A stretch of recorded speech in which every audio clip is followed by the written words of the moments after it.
As Americans continued to reel from the mass shooting in Uvalde, Texas that left 19 students and 2 teachers dead, headlines and commentators repeat a common refrain: the U.S. is the only country where this happens. Nowadays that may be true, but 26 years ago, it happened in Scotland. In March 1996, a gunman entered Dunblane Primary School, killing 16 students, a teacher, and injuring 15 others.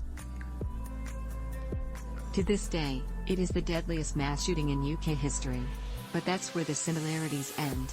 In the aftermath of the shooting, parents in Dunblane were able to mobilize with the kind of effectiveness that has eluded American gun control activists. By the following year, Parliament had banned private ownership of most handguns, as well as semi-automatic weapons, and required mandatory registration for shotgun owners. There have been no school shootings in the UK since then. The comparisons between the U.S. and Britain now should make shocking reading to anyone in America, says Mick North, whose 5-year-old daughter, Sophie, was killed at Dunblane. Hess, one of the founding members of the group Gun Control Network, which advocated for new laws in the aftermath of the Dunblane shooting. Over the past several years, England, Scotland and Wales combined have seen around 30 gun deaths a year.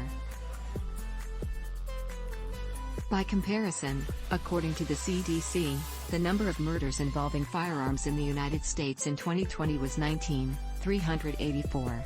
Even setting aside the difference in the size of the country, that is a horrendous difference, says North.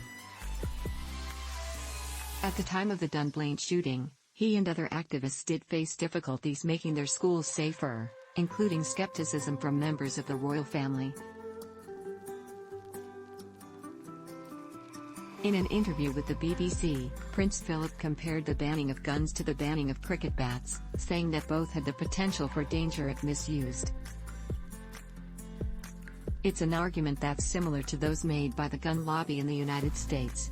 The criticism of others that these people might choose some other means of causing harm doesn't really acknowledge how very dangerous guns are compared with other weapons, says North. It is too easy for somebody to pick up something like a gun and cause havoc within seconds and certainly within minutes.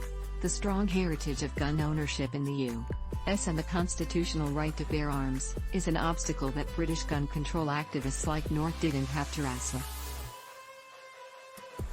And yet, he sees other countries with similar histories which have successfully passed strict gun control measures. Yes, the whole culture around guns is different in the US, but there are other countries in the world where there is a frontier mentality, shall we say, Canada, Australia, who have